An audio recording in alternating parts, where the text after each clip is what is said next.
Hello and welcome to a special interview for The Wire supported by Glenlivet Books. It's almost exactly 2 months since 23 senior Congress leaders wrote to Sonia Gandhi suggesting ways to revive the party. Are they satisfied by the response they got? And do they have further steps in mind? Those are two key issues I shall raise today with the former Minister of Information and Broadcasting and Congress Lok Sabha MP Manish Tewari. Mr. Tewari, as I said in that introduction, it's almost exactly 2 months since you and 22 of your colleagues wrote to Sonia Gandhi suggesting ways to revive the party. Are you satisfied with the response you've got? Good evening, Karan. Thank you very much for having me on your show. And it's always a pleasure talking to you, one of the most erudite TV personalities in the country. Before I answer that question, I was just intrigued. Where do you get Glenlivet Books from? Well, Glenlivet Books are our sponsors, and I will find out where you can buy them. But don't deflect, Mr. Tewari, because I know as a spokesman you're brilliant at changing the subject. So come back to this. I have no intention, Karan, of changing the subject.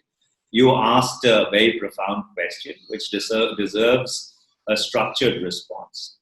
And I think let me begin at the beginning.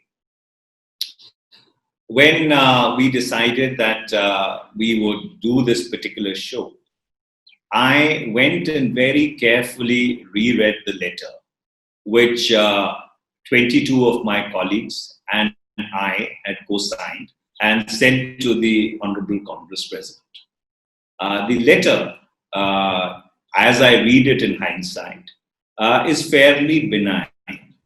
Yes, in places it could have been more happily worded, but that's the benefit of a 6x6 hindsight. And it was, in fact, an attempt to flag certain structural reforms within the party. Reforms which you and I had earlier discussed on your show prior to the lockdown, if I recall, in the month of March. And you were kind enough to mention it in great detail in the column that you write. Mr. Tewari, we don't want to run out of time recounting the past. We all know the letter. Everyone's read it. It's been widely publicized. Are you satisfied with whatever response you've got? Well, the preliminary response is satisfactory. For example, the party has decided that within 6 months, they would hold elections. They have constituted, or the party has constituted a central election authority. And the process seems to have kicked off. So therefore, to that extent, I think there is absolutely, or there should not be any quibble at all. Okay. But yes, some of the other ideological issues which were raised in the letter and which I had earlier alluded to, and that's why I mentioned the interview and I was not trying to filibuster, those obviously still need to be addressed. I'll come to those in a moment's time, but first I want to point out that almost 2 months have passed. That letter was addressed to Sonia Gandhi. She has not had so far, I'm going to phrase it carefully, the courtesy to respond. What do you make of that? 2 months and she has not responded. Well, I think, Karan, it's important to contextualize what happened post that letter, unfortunately becoming public, because it was a letter addressed by congressmen to the Congress President. And it's unfortunate that it went in the public domain. But there was a Congress Working Committee or an extended meeting of the Congress Working Committee where 4 of the signatories got an opportunity to state as to what their concerns were. Obviously, other people had a different take altogether. Because why I started off by mentioning the word benign when I said that I had carefully reread the letter, because if you do not mistake the intent of the signatories to that letter, then I think it is just an attempt to flag certain issues which are topical and germane. And yes, the Congress president has had conversations with some of the signatories to that letter. Yes, but she hasn't responded to the 23 collectively who wrote to her. That is a courtesy she could have extended, but she hasn't. But in fact, it's arguably worse, because a template letter was sent by people who are her supporters or maybe by her office to probably every single Lok Sabha Congress MP which they were required to sign and return to her. And that template letter accuses the 23, and I'm quoting, of a deliberate attempt at weakening the party. So it's not just that she didn't reply and respond. Either she or her supporters or her office have attempted to create a campaign against you. In fact, Karan, as someone who's worked very closely with Mrs. Gandhi now for 2 decades, I was her first political appointee as the president of the Indian Youth Congress way back in May 1998, a month after she took over as the Congress president. I do not think she would have instigated or even supported the kind of attempt that you are alluding to. Yes, you are absolutely correct that Lok Sabha MPs and certain other people did write a letter to the Congress president, and that letter was fairly acerbic, if I can put it mildly. But then in a democracy, if we are entitled to a point of view, if we have the right to write to the Congress president flagging certain issues, I do not think that we can deny our colleagues that right also. And obviously, we are in no position to dictate the kind of language they use. You're being very fair when you say that in a democracy, you can't deny your colleagues the right to express their views. But I'm going to hold up for the audience a copy of that letter. Here it is. Identical letters, word for word the same, was sent by Congress MPs back to Mrs. Gandhi. I know the name of 3 Congress MPs because I've got their letters. Vincent Pala, Manickam, Tagore, Anto, Antony. Clearly, either Mrs. Gandhi herself or her office or her supporters, and obviously with her concurrence and approval, tried to organize some sort of campaign to embarrass the 23. And what I'm saying is, this compounds the fact that she hasn't had the courtesy to respond, even though 2 months have lapsed, to the 23 who wrote to her. She's virtually attempted to put you in the doghouse, if I can use that phrase. Well, again, Karan, in a democracy, I cannot deny you the right to the vocabulary that you choose to use. But let me try and give you an alternative scenario. Being a lawyer, the one thing that we deal with at times is something called common intention. It is called meeting of minds. It's called mens rea, which, as you know, is a Latin word. So maybe there was a meeting of minds between our other colleagues, and therefore they were able to very successfully produce, if I may say, completely similar drafts. All right. That's a very generous explanation. It's quite possible that there was not just a meeting of minds, but an identical use of words, an identical layout of paragraphs, and all sent to the same person. That's possible. No one will deny it, but it does stretch credulity to believe that's how it happened. But let's leave that aside. But having said that, I think it can make for a textbook case for law schools insofar as common intention and its translation into reality is concerned. Let's not get deflected by whether this is a textbook case for law schools. We've discussed the response you've had. The fact that Sonia Gandhi didn't have the courtesy of responding directly to you, the fact that a sort of campaign was carried out which criticizes you, let's leave that aside. Let's come. May I very respectfully point out here that Mrs. Gandhi had conversations with some of the people who were signatories to that letter. In fact, one of the signatories to that letter, Mr. Mukul Vasnik, is now in the committee which has been constituted to help the Congress president discharge her functions. So I think it would be unfair to say that she did not respond to the letter. In fact, as I earlier pointed out, the issues raised were addressed. I don't deny she has had communication with one or two of the letter writers. You've named one, Mukul Wasnik. I know of another. I'm not, however, privileged and able to name him. But other than 3 or 4 people to whom she's spoken or texted, she hasn't responded to something like 19 or 20 people. They wrote to her. She's their party president. Courtesy does demand that you reply. She hasn't. But let's leave that aside. We've been into the response. I don't want to labor it further because it becomes awkward for you as well. Let me come to the main points you raised, because those are things you believe are essential for the revival of the party. And that's what I want to discuss with you now. To begin with, your letter calls for a full-time, effective, and visible leadership. Is that code for a full-fledged elected party president? Well, Karan, there is the Indian National Congress, like every other registered political party with the Election Commission, has a constitution.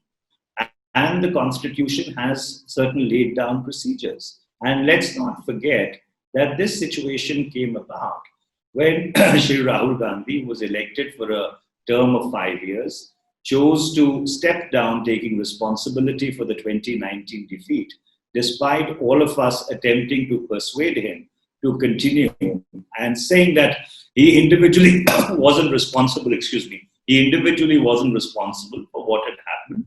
So it is in that context that this situation came about. Absolutely. And in that context, when you call for a full-time, effective and visible leadership, are you actually calling for a full-fledged elected party president? Well, I think that's what the Central Election Authority is going to do.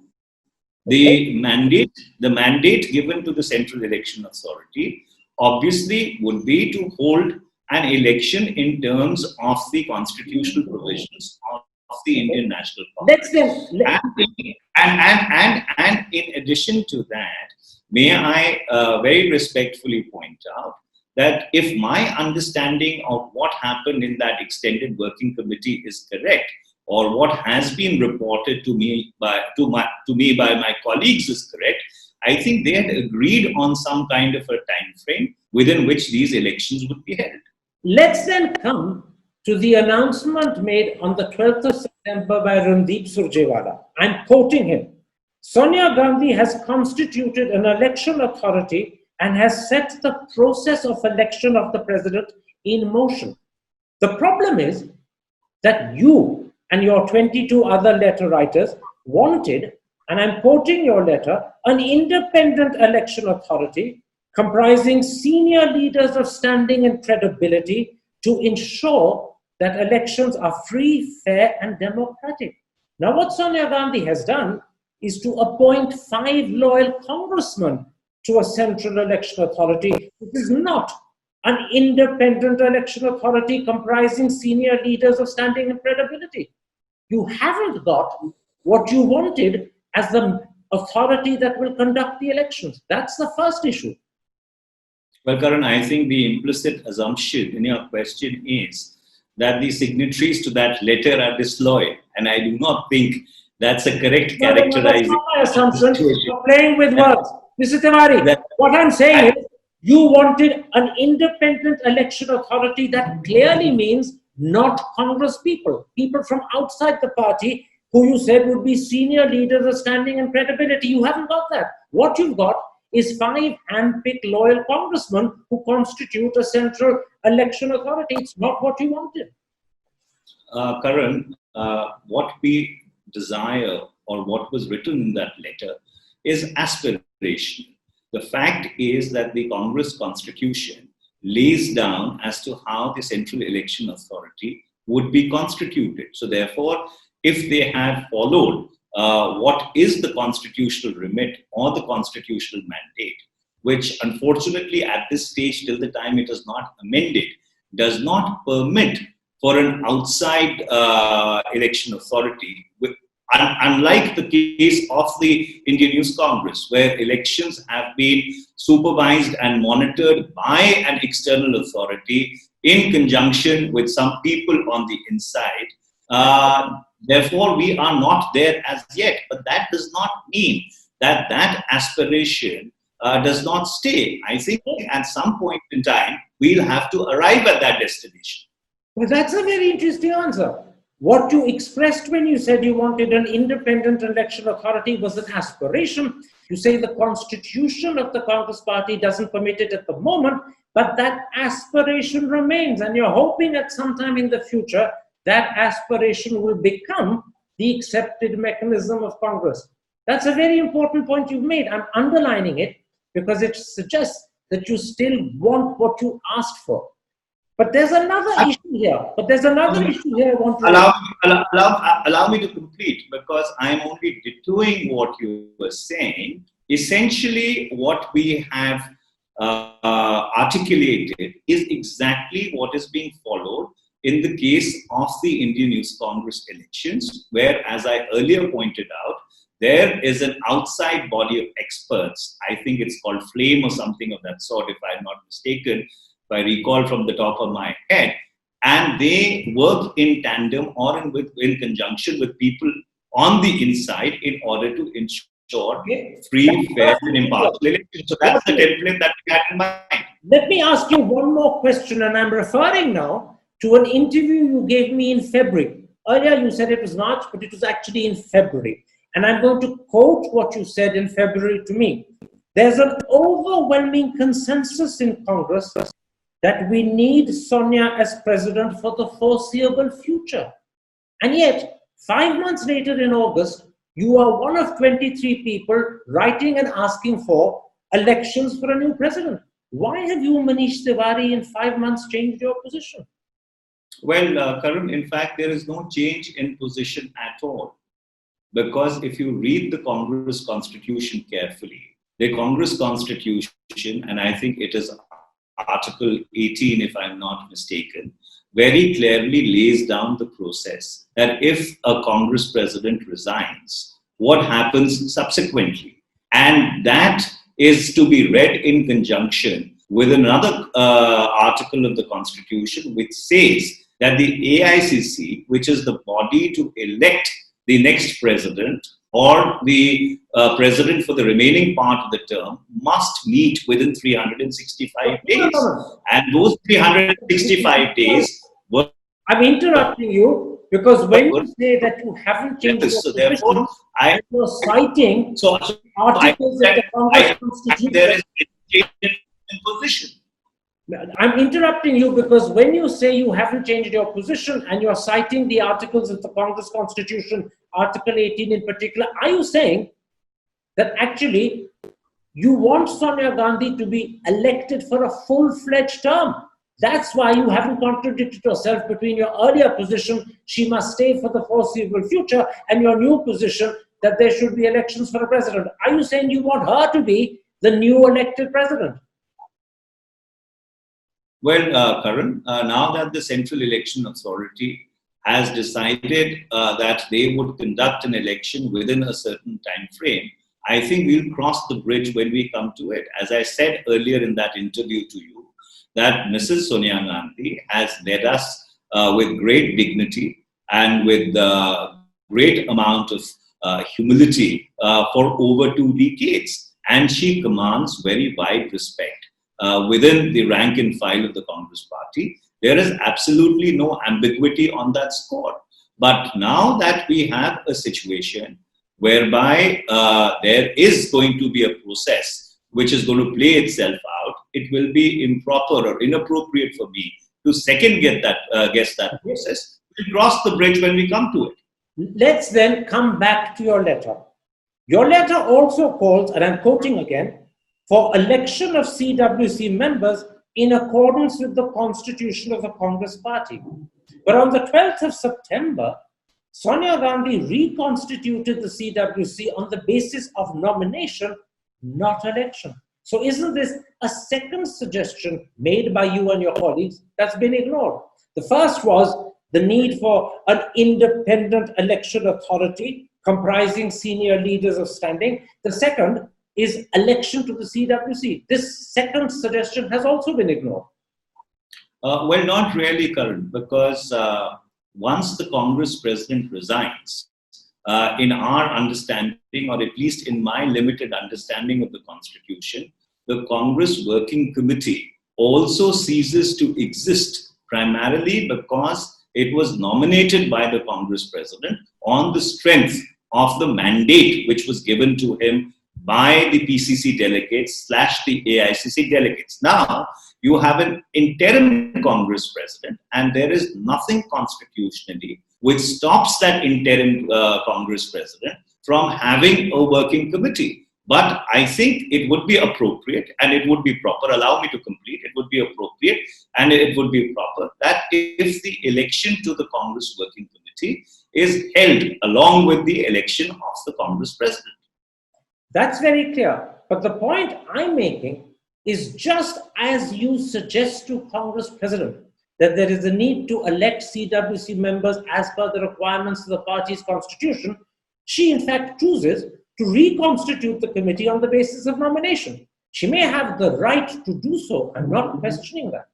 But in doing it immediately after your suggestion there should be election, she's snubbing you. She's actually saying, I really don't care about your suggestion for an election. I'm going to reconstitute it by nomination. That's what she's done. Well, Karan, that's your understanding and interpretation of the situation. As I understand it, once you have an interim Congress President in place for a period of 6 months or 1 year, and the Congress Working Committee does extend the term of that Congress President, there is nothing which actually stops her from having a Congress Working Committee of her choice. Okay. And in any case, since an election schedule, as I said, was ostensibly agreed to in that extended meeting of the Working Committee, and there's a central election authority in place, we will wait and see whether they decide to hold elections to the Congress President and the Congress Working Committee together.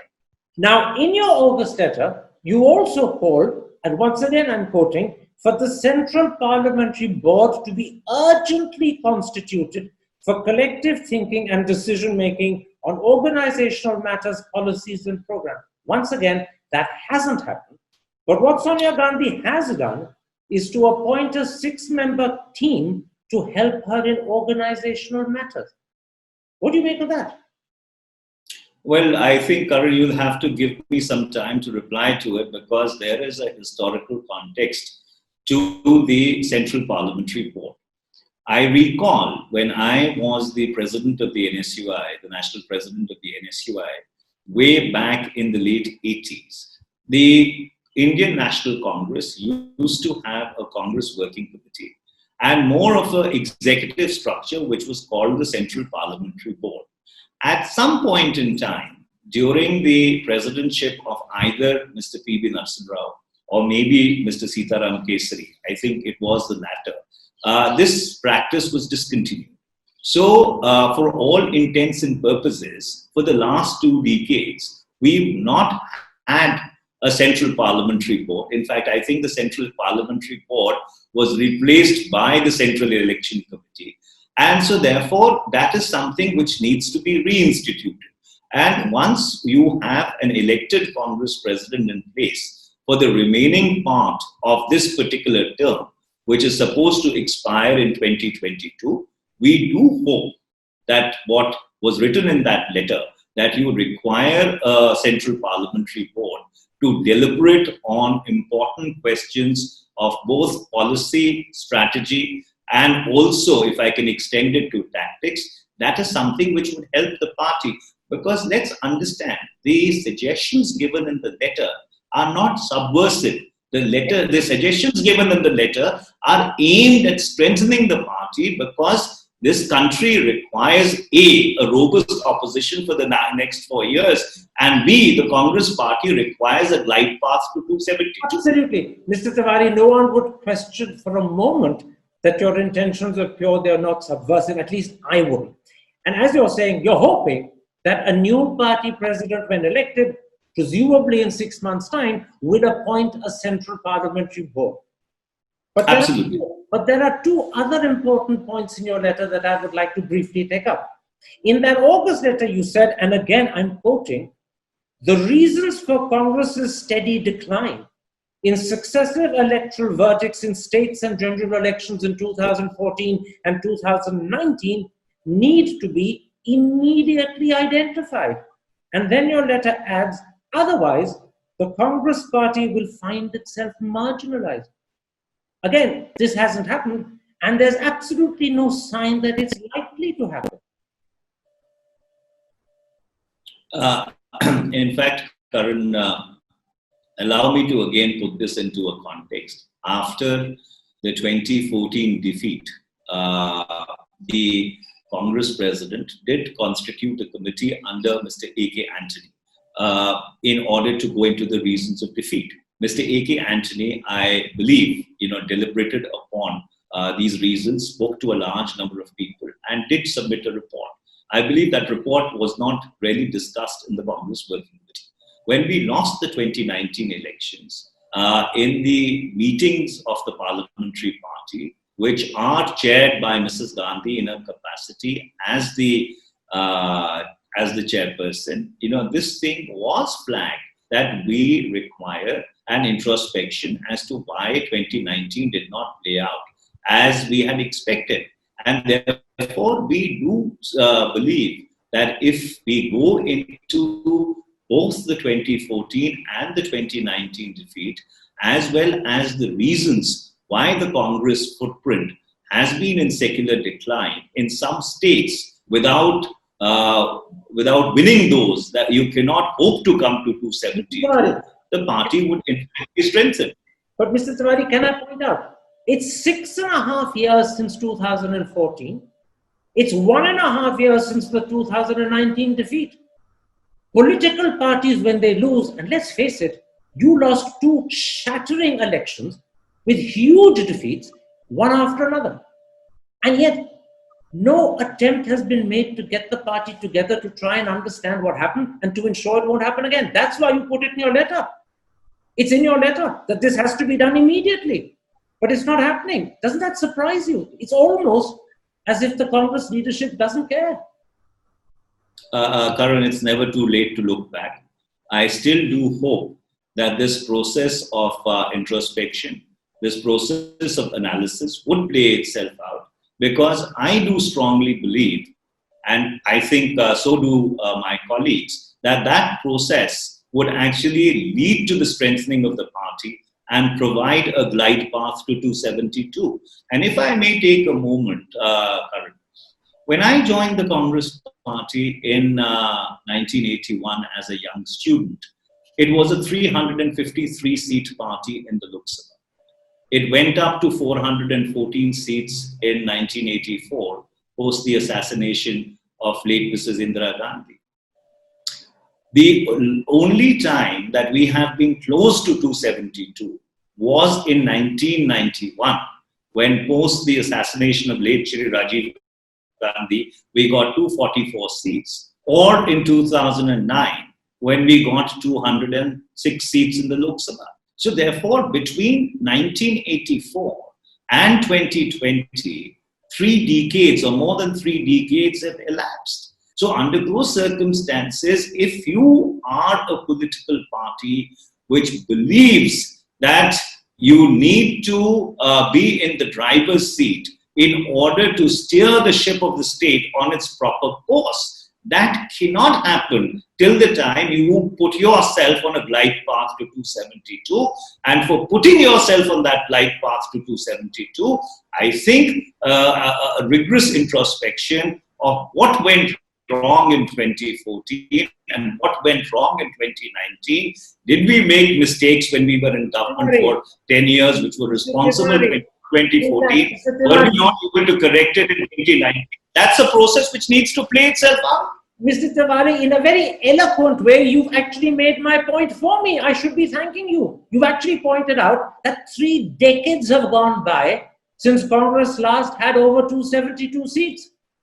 That's a very, very long time. This process of rigorous introspection, those are your words, should have started 30 years ago. It hasn't happened. And even though you come down to minimal numbers that would be embarrassing for any political party in 2014 and 2019, it's still not happening. This is why I say to you, doesn't it look as if the Gandhis don't want that rigorous introspection? They're avoiding it on purpose. I don't think that's correct, Karan, because let's also not forget that Mrs. Sonia Gandhi was the architect of the United Progressive Alliance. And the United Progressive Alliance actually governed for a decade from 2004 to 2014, where certain epoch-making steps were taken, which completely transformed the socio-economic landscape of that country. So I think that would be being uncharitable. Or the point that we are trying to make is that, look, unfortunately, for reasons extraneous and maybe intrinsic, there is a situation that has presented itself whereby this 272 should be the aspirational number that we should be working towards, because ultimately you need to be in government in order to steer the policies that you think will better the lives of 130 crore people. Mr. Tewari, I'll accept that answer. Let's see whether your 22 colleagues do. I want to now come back to the letter you wrote to Sonia Gandhi in August. You say, and I'm quoting, "It's now an imperative," and mark that word imperative, "to urgently establish an institutional leadership mechanism to collectively guide the party's revival." I don't need to point out, once again, this has been ignored, but what exactly do you have in mind when you talk of an institutional leadership mechanism? A Central Parliamentary Board, what we earlier discussed, Karan, what was in place till the early 90s, when it was discontinued either during late Mr. P.V. Narasimha Rao or Mr. Sitaram Kesri's tenure. We do feel in the changed circumstances, there is a need for such a body which can deliberate on both policy and strategy and be able to give direction to the parties. That's exactly what we have in mind. So therefore, I think that is really a repetition because the letter talks about a Central Parliamentary Board and then maybe reiterates it in terms of an institutional mechanism. Now, one more point from your letter. You say, and once again I'm quoting, "A sincere effort be made to bring on one platform leaders of political parties who were once part of the Congress." What do you mean by one platform? Are you envisaging that Mamata Banerjee, Sharad Pawar, Jagan Mohan Reddy will all return to Congress? Or do you have in mind another UPA-like alliance, and is that the one platform? Karan, again, I would like to take you back to our last interview, which you said was in February and not March. If you recall, I had said that before even an election plays itself out, there is a need for a Panchmadi-style retreat in order to hammer out both the ideological as well as the tactical positions leading up to 2024. In Panchmadi in 1998, the Congress party decided that we would go it alone and we would not have alliances. In Simla in 2003, that position was reversed and it was felt that alliances is the way forward. And I think now when we are in 2020, we need to take a concerted and a considered view, given the political situation, that if we do believe that the present NDA-BJP dispensation has run this country into the ground, as is evident in terms of the mismanagement of COVID-19, the economic crisis, the situation on the border with China, which the government is deliberately trying to obfuscate. Obviously, you will only be able to better it if you come to government. And in order to come to government, you need to take a tactical call, or rather a strategic call. That is the way or the path to government lie through alliances again. So therefore, that's exactly what we are, that's what we are flagging. If the path to government lies through alliances alone, you're talking about alliances with these people who were once members of Congress, not bringing them back into the Congress party. It's alliances like the UPA. I don't think anybody is coming back, Karan. If wishes were horses, we could ride them. Okay. So therefore, politics is on the basis of given reality. And I think the given reality is that nobody is really coming back at this stage. Absolutely. I was simply clarifying what you meant by that phrase in your letter one platform. You clarified it for me. I'm very grateful. Now, so far, we've talked about the lack of a clear, forthright response from the party to your letter, from Sonia Gandhi in particular to your letter. We've also talked about the steps that she's announced or Randeep Surjewala has announced on her behalf. But there is a third thing that's happened in the last 2 months. To many, it seems as if an attempt is being made to sideline some of that 23. For instance, when Sonia Gandhi wanted to create the post of a deputy leader of the party in the Lok Sabha, she overlooked you, she overlooked Shashi Tharoor, and both of you are former ministers, and she chose instead 38-year-old Gaurav Gogoi, who's never had ministerial experience. And then again, she created a committee for the smooth functioning of the Rajya Sabha, and to many it seems that as if that is really intended to curb the powers of Ghulam Nabi Azad and Anand Sharma. How do you respond to this? Karan, I was not in the running for either the leadership of the Congress Parliamentary Party or, for that matter, the deputy leadership of the Congress Parliamentary Party. Insofar as Sashi is concerned, I think you will have to ask him. He would respond to it. This letter was not written in order to get any position in the party. It was not a negotiating stance. In fact, before some of the co-signatories put pen to paper, I told them very categorically, I said, please sign this letter only if you have the conviction of courage and you believe that this is a manifesto of reform and it is not some kind of a negotiating position. Because ultimately, there will be something to negotiate, there will be something to aspire for once you are in government. We are in the struggle phase at this point in time. And therefore, if in the struggle phase, you start looking at what appears to be the loaves and fishes of office, then I think you are extremely imbecile. And I do not count myself in that category. For me, the important objective is to save the idea of India.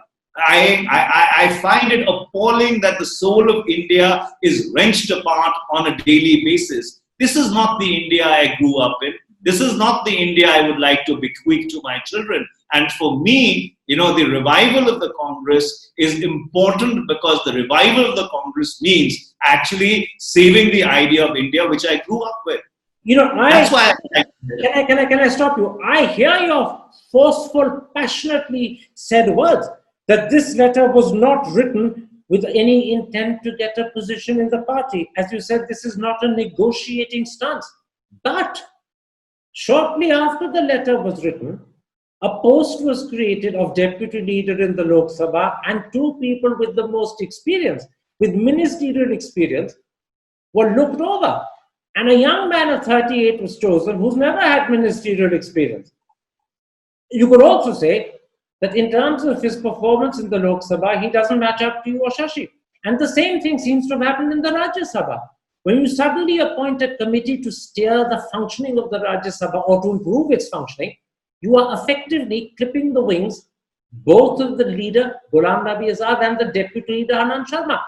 And this is not a point being made by me alone. The Economic Times said, this is Rahul Gandhi's revenge. Karan, as I earlier pointed out, forget 38 years old. If a 13-year-old is also able to save the idea of India, I am more than willing to follow. So for me, these things are completely immaterial. They're irrelevant. They do not matter. Well, for me, what matters is that will I be able to live out the remaining years of my life in an India in which I was brought up, which was liberal, which was permissive, which permitted freedom of expression and thought, which did not compel people to have a censor in their head before speaking. Is that the kind of India that I would like to spend the remaining 25, 30 years of my life? Is that the kind of India I would like to bequeath to my children? And for that matter, even if I have to follow a 13-year-old who's able to deliver it, I'm more than willing to do it. Now, as I pointed out at the very beginning, it's almost exactly 2 months since that letter was written and sent to Sonia Gandhi. What response have you got from other party members, from party cadres, from other Congress people? Because they're all aware of the letter. They know about the response from the Gandhis. They've also seen what you're standing for and asking for. So this is why I ask you, what response have you got from other congressmen, other party cadres? Well, substantive sections of our colleagues across the length and breadth of the country are equally concerned, because they share what I have just articulated about trying to save the idea of India, about trying to stand up for some of the ideological postulates that we grew up with. And so therefore that has been the response. A lot of people have spoken to many of us privately. Some people have also gone public with regard to that. For example, if I may point out, our common friend and colleague, Mr. Manish Tewari, and many others like him, have in fact gone public. So therefore, this is not about an individual. This is not about Mrs. Sonia Gandhi. As I said in my interview to the Hindustan Times, I respect her as much as I respect my late mother. This is not about Rahul Gandhi. This is about, trying to ensure that we protect, preserve the Nehruvian vision of India, which was conceptualized by Ambedkar, by Sardar Patel, when the Constitution of India was written. Can I interrupt you at that point? You began by saying that substantial sections of your colleagues across the length and breadth of the country are equally concerned. Does that mean they share with you the need for the sort of suggestions you made? Do they endorse them? That's what I'm asking you. Do they endorse your suggestions? Do they agree that these are changes that need to be made in the functioning of Congress? Well, I am not going to second guess them till the time they do not come and publicly speak out for themselves, because I think that would be... A lot of people have spoken to you privately. Don't name them. Just tell me what they said privately. Well, in the sense it's a private conversation, Karan, and I think you would realize that a private conversation is a privileged conversation. You asked a question, I shared it with you, that a lot of people have spoken to not only me, but to my other colleagues also. And therefore, at some point in time, if they do want to, publicly articulate it or try and put it across in some other form, that's the liberty that they have. I do not think it's appropriate for either me or any of my colleagues to second guess them. Insofar as we are concerned, I think we stand by the letter that we wrote primarily because we believe that the revival of the Congress means actually the saving of this country. But the important thing is that sentence in the middle of their answer: we stand by the letter we wrote. You're saying to me, none of the 23 are backing off. And I'll tell you why I ask. Because other than you, Shashi Tharoor, Anand Sharma, and Kapil Sibal, all of whom have given interviews, but all of whom also earlier, you're the great exception today, but earlier in their interviews, they've been very tight-lipped about talking about the letter. Rather than answer questions on the letter in those interviews, they've evaded it. You're the first person who's come out and spoken at length. And this is why I ask, when you say we all stand by the letter, does that apply to them? Because their silence has been taken by the press to mean they are backing out. It's a tactical retreat. Are you telling me all 23 are united and stand behind the letter? Karan, again, let me try and put it across to the best of my ability in my limited English. I told my colleagues that only put pen to paper if you believe that these reforms are important for the revival of the Congress, which I earlier pointed out is an imperative for saving the idea of India. To the best of my understanding, these concerns are equally shared by our colleagues who had put pen to paper, because there is nothing personal in this. But insofar as talking publicly about it is concerned, yes, some of us have come out and spoken publicly about it. Others do believe that these are matters intrinsic to the party, and they would continue to raise them at appropriate fora within the party. And I think everybody has the flexibility of choosing his or her course of action. I only consented to this to do this interview primarily because, as I have repeatedly pointed out and repeated myself ad nauseum over the last 35 minutes, that I do believe that what we wrote is important. Absolutely. And as you said in that answer, to the best of your knowledge, you believe all 23 stand by their letter. Their silence or their reluctance to speak out doesn't mean they've backed off. I'll accept that. I hope that allays the doubt that has been expressed in the press that sometimes silence is a tactical retreat. Before I end, and because that's my understanding, because obviously, everybody is an independent political personality, and each of them, of course, has their own trajectory. I am giving you my best understanding of the situation. Absolutely. Now, because I have you with you, I want to raise one more issue and then I'll end the interview. This time, it is not about the letter, but it is about your party, and it is about what you believe is your party's position on the Chinese incursions in Ladakh. On the 6th of September, you gave an interview to the Hindustan Times. You mentioned it in a different context a moment ago about the Congress Party's response to the Chinese intrusions in Ladakh. And this is what the paper says of you. I'm quoting the paper. He underlined the need for the party to refine its position on the Chinese aggression.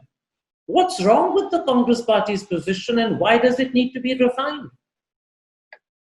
Well, first of all, I never gave that interview to the Hindustan Times. And if you were to look closely, I think there is a quote which is attributed to sources. It is not attributed to me. So therefore, I did not say that. No, Mr. Tewari, I'm correcting you. I'm going to give you an exact, precise quote attributed to you by the paper.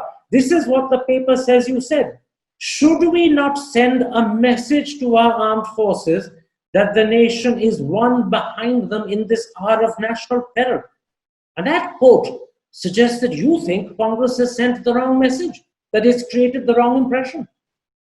Again, I think, Karan, you are misreading that news report. That news report is not an interview by me. I have not given any statement to the Hindustan Times, much less an interview on the Chinese question. So therefore, I think you need to revisit it and read it in full. But having said that, allow me to very clearly and categorically. I need to stop. I think the clarification is important. You're saying that you gave no interview to the Hindustan Times, that what they published on the 6th of September as an interview from you, where in fact you are being quoted in quotation marks, is made up. Is that what you're saying? Well, to the best of my knowledge, I have not spoken to the Hindustan Times with regard to the Chinese question. I did give an extensive interview to the Hindustan Times, which was carried, quite extensive. As if I recall correctly, that is not the interview that you are referring to. This is something else that... Mr. Tewari, I'm referring to an interview published by the Hindustan Times on the 6th of September. That's just about a month ago. And here is yet another quotation from you. Here it goes. The Chinese have not grabbed BJP territory. They have grabbed Indian territory. Yes, you're right. You're right. I stand corrected. So therefore, you're absolutely correct. Maybe it is a part of that interview. The short point which I was trying to make is that there has been opacity and obfuscation by the government with regard to the extent of the Chinese aggression. Having said that, given that there is an extremely tense standoff at the border, there is a need for the country to stand together and send a message both to our armed forces and to the Chinese that on the question of India's territorial sovereignty, we are one. So therefore, that is the context of it. Hang on a second. When the paper says he underlined the need for the party to refine its position, what is the refinement necessary? Because that clearly implies the party's adopted the wrong position and it needs to be refined, i.e. changed. So what is the wrong position? What's the change you want? Karan, there was no wrong position which was adopted. All I was repeatedly emphasizing and underscoring, and I think that is what the context of the question was, that at this point in time, as in previous crises, whether it was in Kargil or it was the Bangladesh War of 1971 or the 65 war or the 62 war, whenever the nation's territorial integrity is threatened by an outside transgressor, it is important that all the 130 crore people who constitute the Indian nation must stand as one behind their armed forces. Mr. Tewari, So that was the context of the answer. but Mr. Tewari, in that interview, you weren't talking about 130 crore Indians. You were talking about Congress. And this is what you said. I'm repeating it. Should we, meaning Congress, not send a message to our armed forces that the nation is one behind them in this hour of national peril? Clearly, you're suggesting to the paper that such a message hasn't gone, that Congress needs to therefore redefine and refine its position. This is clearly what you meant when you said, let's refine our position, let's send the right message. Congress is not coming across as supportive of the armed forces, it's coming across as someone that questions them instead, which is wrong. You were expressing your concern with the Congress's attitude and behavior regarding the Chinese incursion. On the contrary, Karan, what I was suggesting was that this is the clear, unambiguous message which should go across. Never did I ever suggest that the Congress's position was wrong. Never did I ever say that the Congress is not sending out the correct message. All I was saying is that this is the message which should go across in unison, whether it is from the Congress or from anybody else. Okay, I'll accept your word, Mr. Tewari. You've been good enough to give me an interview. You're the very first person from that 23 who's actually given me time to speak at length about the letter, about the response you've had, about the attempt made by some MPs to criticize you by writing that template letter. I'm very grateful, but I will simply end by pointing this out, that perhaps you should get in touch with the Hindustan Times and tell them that when they write, he underlined the need for the party to refine its position. They've misunderstood you, because that was there in cold print on the 6th of September. Do raise it with them. Others will also misunderstand your position. Karan, when I very zealously safeguard my freedom of speech and expression, I do equally grant them the right to arrive at their own conclusions, even if those conclusions are erroneous. Bless you, Mr. Tewari. In these days when people do not respect journalistic freedom of speech, I applaud you for respecting the right of a paper, even if you believe that what it's saying is wrong and a misrepresentation of your viewpoint. Thank you very much for this interview. I'm particularly grateful. Take care.